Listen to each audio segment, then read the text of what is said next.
Stations of the forests. The first station. The forests are condemned to death. For millennia, forests have given life and beauty to our planet Earth.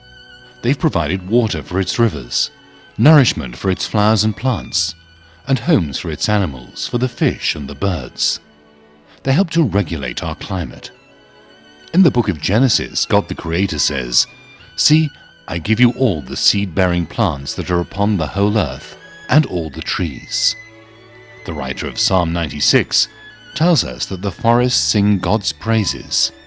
Let the trees sing out for joy. Yet the forests are condemned to die. The second station. The forests are targeted for destruction. Bulldozers cut scars deep into the back of the tropical forests. Again and again, blades rip up the fragile skin of the forests. Soon logging trucks travel along the wounded back, bringing people and machines with which to attack the helpless trees. In order to advance so-called development and satisfy our voracious appetites for wood, paper, minerals, and other products, rainforest trees are being sacrificed in tropical countries, along with rivers, soil, animals, birds, and flowers. The third station. The forests fall the first time. Chainsaws of logging companies slash the trunks of the trees. As each tree crashes to the ground, the splintering wood fills the forest with its screams. Smaller trees are broken or crushed, and the soil is stripped as the logs are dragged to the logging trucks. Only stumps remain. 1.5 acres of rainforests are lost every second somewhere in the world. Rainforests are being destroyed because the value of rainforest is perceived as only the value of its timber by short-sighted governments, banks, investors, multinational logging companies, agribusinesses, and energy and mining companies. The fourth station. The trees meet their mother, Earth.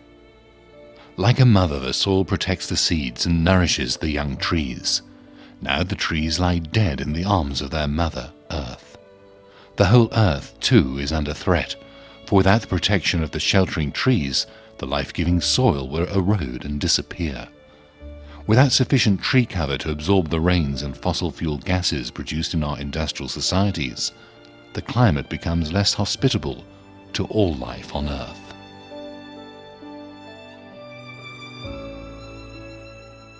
The fifth station.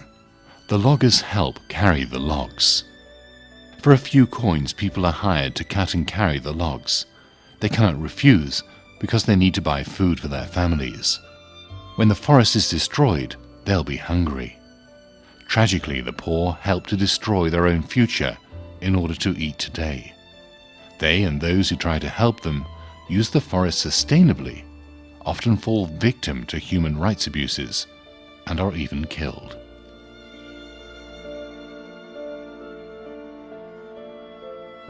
The sixth station. The clouds wipe the face of the forests. Even in the dry season, the cool, wet tropical forests continue to form rain clouds. Soon the forests will be destroyed, and the barren land will be too hot and too dry to make clouds. There'll be floods and destruction, or the rivers will dry and droughts will create hunger and famine. For the last time, the clouds gently touch the face of the dying forests.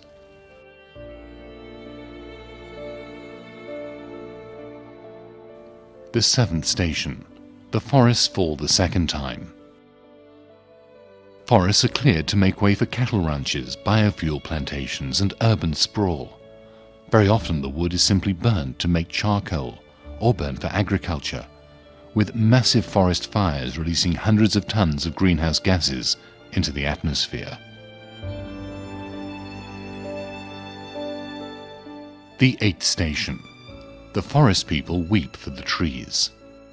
They mourn as they watch not just the trees, but their home being destroyed. Here they gathered food and root crops from the forest floor, that was protected by centuries-old majestic trees. They made medicine from the leaves and plants. They were nourished by fish and wild animals. But most of all, they cry now over the loss of this beautiful part of creation they cared for. Here God planted the rarest flowers and composed the magnificent songs of the birds. The people of the forest weep, not only for their forest and the loss of its biodiversity, but for all people who will no longer have this cathedral where they can experience and chant to the glory of God. Their culture, language, meaning, spirituality, and traditions were intimately linked to the environment. They too are condemned to die.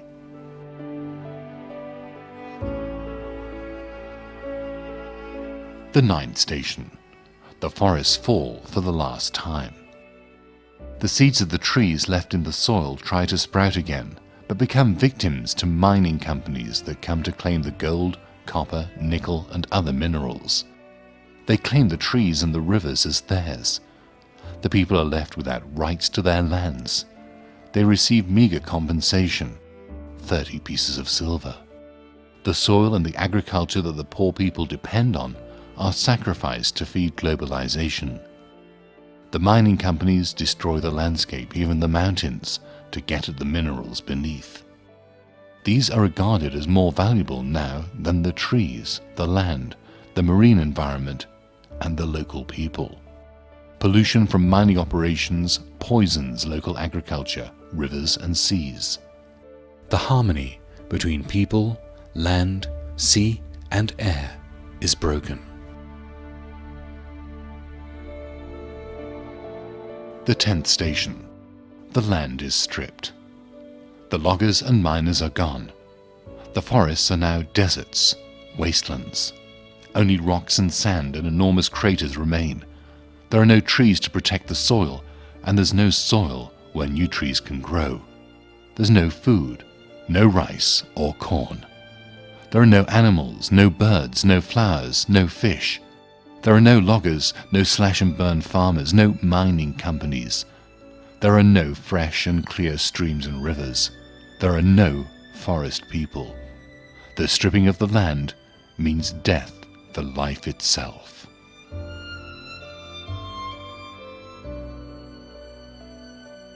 The 11th station. The rain hammers the unprotected soil. The sheltering plants are gone. The watersheds are no more. When the rainy season comes, there's nothing to protect the soil from the force of the driving rain. The rain hammers the soil, hitting the ground like exploding bombs. There are landslides and villages are buried under the rubble and mud. The soil bleeds into the rivers and is washed down to the sea.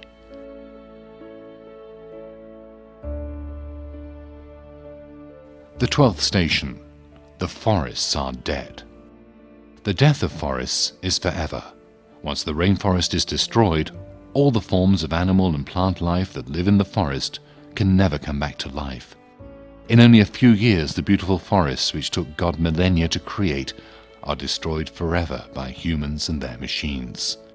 The consequences are tragic for the whole global community. The death of forests is the death of the planet's biodiversity. And since rainforests absorb 1/5 of global carbon dioxide emissions, their loss means that global warming will be further speeded up. The healing power of Mother Earth is compromised.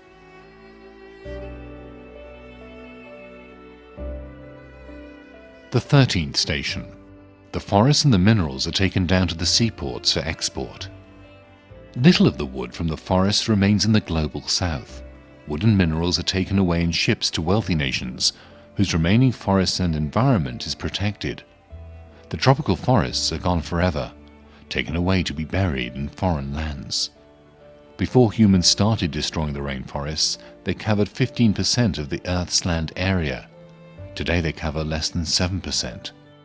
The Philippines has lost nearly 90% of its original rainforest over the past 50 years.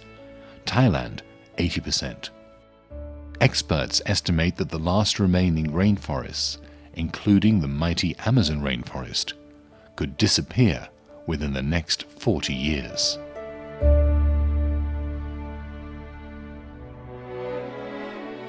The 14th station.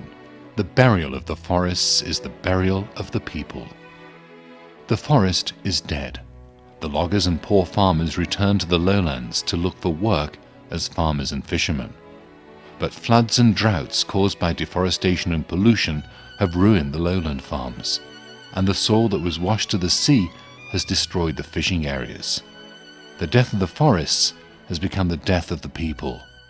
They're forced to go far from home to earn a living as environmental and economic refugees.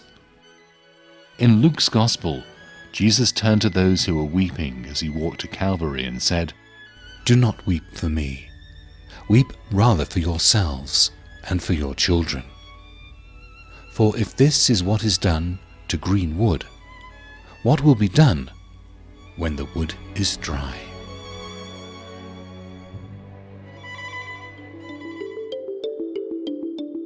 The 15th station. Fragile grounds for hope.